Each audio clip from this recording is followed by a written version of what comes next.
Hello friends, welcome back to my channel Earth Mom Dehradun. मैं हूं ज्योति और वेलकम है आप सभी का मेरे चैनल में नए जुड़े हैं तो चैनल को सब्सक्राइब ज़रूर करना। वीडियो पसंद आई तो लाइक ज़रूर करना। आप सबकी जानकारी के लिए क्विकली बता देती हूं कि मैं रिएक्शन एंड रिव्यू वीडियोज़ बनाती हूँ आपके favourite blogger, controversies, trending topics, Bollywood celebrities से रिलेटेड। तो अगर आपका भी ऐसा कोई फेवरेट ब्लॉगर है या कोई कॉन्ट्रोवर्सी जिस पर आप चाहते हैं कि मैं अपना पॉइंट ऑफ व्यू शेयर करूँ, मैं अपना रिएक्शन दूँ, सो प्लीज़ कॉमेंट सेक्शन में ज़रूर बताइएगा। फिलहाल आज इनके बारे में मैं रिएक्शन देने वाली हूँ। इनके लिए मुझे पिछले बहुत दिनों से कमेंट आ रहे हैं। कमेंट छोड़िए, मुझे इंस्टाग्राम पे डीएम्स आ रहे हैं। इससे पहले भी राजा भैया की कंट्रोवर्सी चली थी जब राजा भैया ने शादी की सारी हदें पार कर दी थी। यानी कि इतनी रील्स बनाई कि मुझे लगता है कि इन्होंने शादी के जो प्रॉपर रीति रिवाज होते हैं उन्हें फॉलो करा हो चाहे ना करा हो, लेकिन रील बनाने का एक भी मौका इन्होंने नहीं छोड़ा। उस समय भी काफ़ी इनकी कंट्रोवर्सी हाइप में आई थी, लेकिन मैंने उस समय पे इन्हें कवर नहीं किया। लेकिन फ़िलहाल बहुत सारी ऑडियंस भी मेरे से रिक्वेस्ट कर रही है कि इस टाइम बोलना ज़रूरी है, इस टाइम उन्हें रिएक्शन इस पे चाहिए, क्योंकि इस समय राजा भैया ने कर दी है बहुत बड़ी गलती। और जहाँ पे गलती करी है भैया वहाँ पे रिएक्शंस तो आएंगे ही। तो यस, आप सबकी डिमांड पे आज राजा भैया के ऊपर एक बढ़िया सा तड़कता भड़कता रिएक्शन वीडियो मैं लेके आई हूँ। इसलिए वीडियो को एंड तक ज़रूर देखना। और अगर वीडियो में कोई गलती हो जाए, क्योंकि मैं बहुत टाइम से इन्हें फॉलो नहीं करती हूँ, जस्ट आप सबकी डिमांड आती है तो ही मैं एक R&D करती हूँ क्विकली। तो कोई भी पॉइंट अगर मिस हो गए हैं, मुझे कोई अधूरी इन्फॉर्मेशन हो, तो प्लीज़ कमेंट सेक्शन में आप लोग हेल्प ज़रूर करिएगा। तो फिलहाल मैंने सबसे पहले कल देखा था राजा भैया की इंस्टाग्राम पे एक रील, जिस रील में भर के बहुत सारे कमेंट्स उनके लिए आए थे। राजा भैया ने शादी के बाद से ही कुछ टाइटल्स में छेड़खानी करनी शुरू कर दी थी, जैसे कि पेट में बीवी के दर्द, बीवी को बुखार, क्या मैं घर छोड़ के जा रहा हूँ, मैं घर बना रहा हूँ। मतलब जितने महीने इनकी शादी को हुए होंगे, 2-4 दिन के बाद से ही इनकी व्लॉगिंग में हमें इस तरीके के टाइटल्स, थंबनेल्स देखने को मिल रहे थे। लेकिन ये हकीकत में तब बदली जब वाकई में ये अपनी बीवी को उठा के अपनी बीवी के मायके चले गए हैं, यानी कि अपने ससुराल साइड में चले गए हैं। और इन्होंने फाइनली ये डिसीजन ले लिया कि अब मैं अपने माता पिता के साथ नहीं रहूँगा।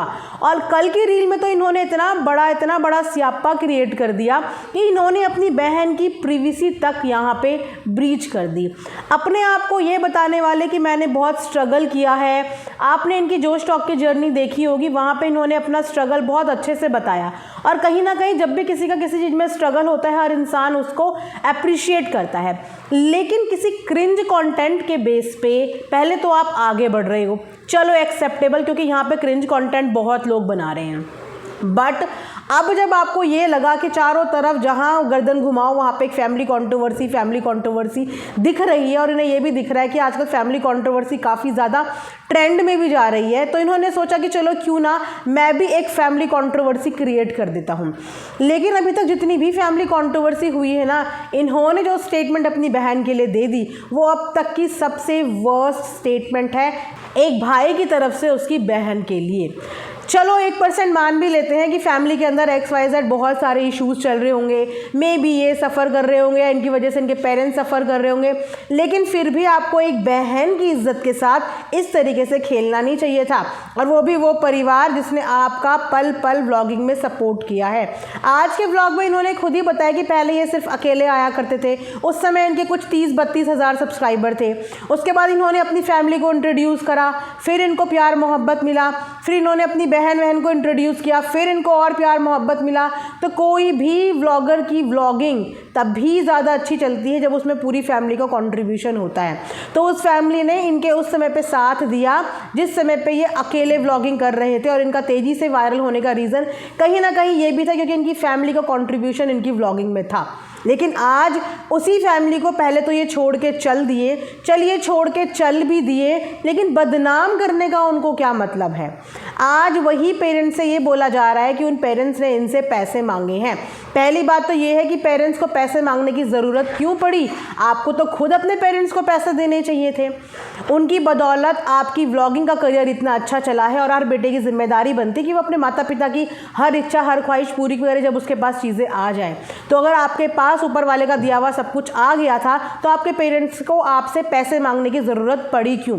और अगर आपने दिया भी तो कौन सा कुछ गलत चीज़ कर दी? उन्होंने आपकी व्लॉगिंग में आपकी मदद करी, और अगर आपने उनको खर्चे पानी के तौर पे पैसे दे भी दिए तो क्या माता पिता ने जो बचपन में बच्चे पे खर्च किए होते हैं क्या वो भी उनसे मांगते हैं या उसका हिसाब रखते हैं?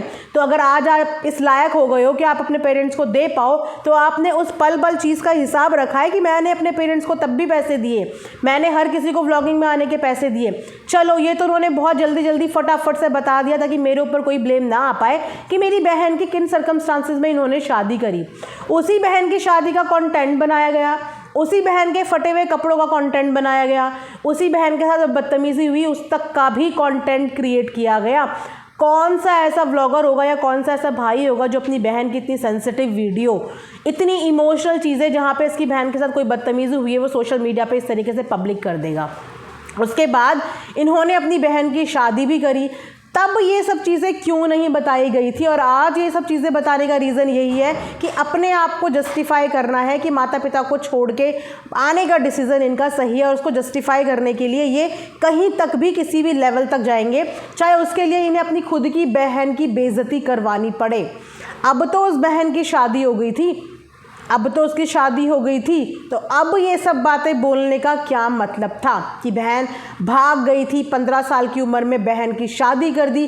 वैसे आप बहुत पढ़े लिखे बनते हो, एक इन्फ्लुएंसर भी बनते हो, एक इन्फ्लुएंसर होकर आपने मात्र 15 साल की उम्र में अपनी बहन की शादी के लिए सबसे पहली बात है कि रजामंदी कैसे दे दी, और अगर रजामंदी दी भी तो आपने अब आके ये बातें कैसे बता दी।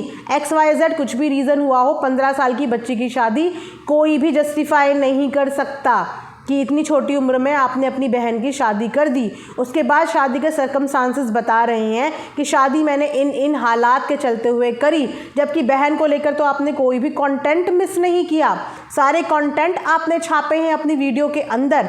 और आज वही बहन का कैरेक्टर असैसिनेशन करते हुए आपको ज़रा भी झिझक नहीं हुई, आपको बोलते हुए ज़रा भी शर्म नहीं आई।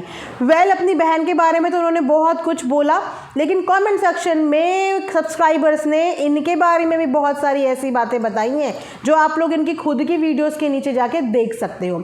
अपनी बहन को भगोड़ी बोलने वाले इंसान को आज अपनी बहन की इज्जत की परवाह नहीं है, लेकिन वहीं पे अपनी बीवी की इज्जत की इतनी परवाह है, अपनी इमेज की इतनी परवाह है। इनका बोलने का मतलब ये था कि इन्होंने भी इसीलिए शादी करी जल्दबाजी में, वरना इनका शादी करने का कोई भी प्लान नहीं था, इनको शादी नहीं करनी थी। जस्ट इन्होंने भी इसीलिए शादी करी क्योंकि घर का माहौल ऐसा हो चुका था, ये हो चुके थे अपने घर वालों से परेशान, क्योंकि इनके घर वाले इनकी संपत्ति हड़पना चाहते थे। खासकर इनके घर के जो दामाद हैं वो इनकी संपत्ति हड़पना चाहते थे। भैया अगर तुम्हारी कोई संपत्ति है तो वो कैसे कोई हड़प लेगा? वो तो तुम्हारी संपत्ति है, कैसे कोई तुम्हारी संपत्ति तुम्हारी बिना मर्जी के हड़प लेगा? और रही बात माता पिता की संपत्ति की, तो वो माता पिता की अपनी खुद की मर्जी है कि वो संपत्ति किसको दें। और आजकल आप जानते ही हैं हमारा इंडियन लॉ इस चीज़ की पूरी आपको आज़ादी देता है कि माता पिता की संपत्ति पे बेटा बेटी सबका बराबर का हक होता है। वो माता पिता की अपनी खुद की मर्जी है कि वो किसको देना चाहें, किसको नहीं देना चाहें। जो माता पिता की सेवा करेगा, उन्हें खुश रखेगा, उन्हें माता पिता देंगे। तो अगर माता पिता ने कुछ पोर्शन या कुछ भी डिसीजन हो सकता है कि अपनी बेटियों को देने का फैसला किया हो, तो वहाँ पे इनकी नीयत क्यों डगमगा गई? इनको इतना बुरा क्यों लग गया? इनके पास तो किसी चीज़ की कमी नहीं, अब तो जाने माने इन्फ्लुएंसर हैं। उसके बाद भी माता पिता की प्रॉपर्टी में इनकी इतनी नज़र है कि ये बोल रहे हैं कि इनकी प्रॉपर्टी में नज़र मारी गई। आपकी खुद की इंडिविजुअल प्रॉपर्टी आपसे कोई कैसे छीन लेगा जब वो आपके नाम पे है? कोई भी नहीं छीन सकता। घर में कलेश का रीज़न क्या है क्या नहीं है, इन्होंने बोला है कि आगे आने वाले टाइम पे ये बताएंगे उस चीज़ के बारे में कि इनको बदनाम करने की कोशिश की जा रही है। लेकिन देखने में तो हमें ये लग रहा है कि वो आपको बदनाम करने की कोशिश नहीं कर रहे हैं, आप अपने पेरेंट्स को, अपनी बहनों को बदनाम करने की पूरी कोशिश कर रहे हैं। शादी के 2-3 महीने के बाद ही आप अपने पेरेंट्स को छोड़ के अलग हो जाते हैं, और अलग होने के बाद आप जस्टिफिकेशन के तौर पर अपने पेरेंट्स की बदनामी करते हैं, अपनी शादीशुदा बहन की बदनामी करते हैं। एक 15 साल की शादी को आप जस्टिफाई करते हैं और यहाँ पे इतने खुले प्लेटफॉर्म में, इतनी चौड़ में ये बात बोलते हैं कि मैंने 15 साल की उम्र में अपनी बहन की शादी कर दी थी क्योंकि वो भाग गई थी। अगर वो भाग गई थी तो उसको 2 थप्पड़ मार के बैठा के समझाया क्यों नहीं? क्यों उसको उसकी मर्जी के हिसाब से करने दिया? आपने क्यों बैठा के नहीं समझाया? आप तो बड़े भाई थे ना, तो आपने क्यों नहीं समझाया और आपने क्यों शादी कर दी? खैर, ये सब चीज़ें इन्होंने बताई, लेकिन कमेंट सेक्शन में कुछ इनकी शादी से रिलेटेड कमेंट्स आ रखे हैं। वेल, ये सारी कहानी तो इन्होंने अपनी बहन के बारे में बताई, उसको भगौड़ी कह दिया, भाग के शादी करने वाली सिचुएशन बता दी, लेकिन कमेंट सेक्शन में इनको रियलिटी चेक दिया है, चाहे वो इंस्टाग्राम का कमेंट सेक्शन हो, चाहे वो इनका व्लॉगिंग का कमेंट सेक्शन हो, जहाँ पे इनकी भी वाइफ की कुछ हिस्ट्री बताई गई है कि जो ये बार बार बोल रहे हैं कि मैंने तो इन हालात में शादी करी, मेरा शादी करने का मूड नहीं था, मन नहीं था। वहाँ पे कमेंट सेक्शन में ऐसे कमेंट आए हैं कि इनका ऑलरेडी इनकी जो वाइफ है उसके साथ चक्कर था, और जो इनकी वाइफ है वो शादीशुदा थी, और रिलेशनशिप में होने के बाद भी वो इनके साथ भी एक रिलेशनशिप में थी, और इनसे शादी करने के लिए वो भी अपने पति को छोड़ के भाग के आई है। ऐसा कमेंट सेक्शन में मैंने कमेंट्स देखे हैं। मुझे नहीं पता कि इस बात में कितनी सच्चाई है। अगर आप लोगों को पता है तो प्लीज़ आप लोग भी मुझे कमेंट सेक्शन में इस बात की क्लैरिटी देना कि अपनी बहन को भगोड़ी कहने वाला इंसान अपनी बीवी की इज्जत तो बचा रहा है, लेकिन अपनी बहन की इज्जत डुबा रहा है। इनकी बीवी ने अगर वाकई में ये सब चीज़ें करी है तो ये सोचिए कि इनकी बीवी ने तो दो परिवारों को धोखा दे दिया। जिस परिवार को छोड़ के आई उसको धोखा दे दिया, और अब इनके जो पति हैं अपनी बीवी की तो फुल इज्जत कर रहे हैं, उसके कहे अनुसार सब कुछ कर रहे हैं, लेकिन वहीं पे अपनी बहन की पहली शादी को ही ये इस तरीके से बदनाम कर रहे हैं। जो भी रीजंस हैं वो पता नहीं, अभी इन्होंने पूरा खुल के अपनी वीडियो नहीं बताई। इस बात को आप जस्टिफाई नहीं कर सकते कि आपने अपनी 15 साल की बहन की शादी कैसे कर दी। और दूसरी बात कि आपको कोई हक नहीं बनता कि एक भाई होने के नाते या फिर एक इन्फ्लुएंसर होने के नाते आप यहाँ पे सोशल प्लेटफॉर्म पे इस तरीके से अपनी बहन की बेइज्जती करें, बदनामी करें, उसका कैरेक्टर ख़राब करें और अपने माता पिता की बेइज्जती करें। ये वही माता पिता हैं जिन्होंने आपकी इनिशियल जर्नी में आपका साथ दिया, और उन सब के सपोर्ट की वजह से आज आपने मिलियंस क्रॉस करे हैं, और आज उन्हीं माता पिता की सिर्फ आप बदनामी कर रहे हैं। कुछ लोगों का कहना ये भी है कि ये कंटेंट के लिए ये सब किया जा रहा है, बट अगर इस तरीके का कंटेंट आप सर्व कर रहे हो और इससे एक्सपेक्ट कर रहे हो कि आपको हाइप मिले या आपको व्लॉगिंग में बहुत अच्छा मिले, तो ये सबसे ज़्यादा गंदा कंटेंट है। और इस तरीके के कंटेंट को मुझे नहीं लगता कि कोई भी देखना पसंद करता है, कि जिस कंटेंट और जिस पैसे की वजह से आप अपने माता पिता तक की बदनामी करने पर तुल चुके हैं। आई एग्री कि इस समय फैमिलीज़ के अंदर बहुत ज़्यादा कंट्रोवर्सी चल रही है, लेकिन जो भी कंट्रोवर्सी आप देखोगे हर कोई अपने माता पिता की इज्जत बचाने की कोशिश कर रहा है। ऐसा अभी तक कोई भी इन्फ्लुएंसर नहीं आया जिसने अपने माता पिता की बेइज्जती करी हो या अपने भाई बहनों की इस तरीके से खुल के बेइज्जती करी हो। जो भी कंट्रोवर्सी चल रही है देवरानी जिठानी, वो भी बहुत तौर तरीके से चल रही है। इतनी ज़्यादा बिलो द बेल्ट जाके कोई कंट्रोवर्सी नहीं चल रही जहाँ पे आपने अपनी बहन को भगोड़ी साबित कर दिया, और वहीं पे अपनी बीवी की तो फुल इज्जत बचाई जा रही है और बहन को बिल्कुल उसके कैरेक्टर की धज्जियाँ उड़ाई जा रही है। इस तरीके के व्लॉगिंग को देखो मैं बिल्कुल भी सपोर्ट नहीं करती, इस तरीके के कंटेंट को तो मैं बिल्कुल भी सपोर्ट नहीं करती। आप लोग भी कमेंट सेक्शन में अपनी अपनी राय ज़रूर बताना। मिलेंगे नेक्स्ट वीडियो में, तब तक अपना ध्यान रखिए। Thanks for watching earth Mom Dehradun.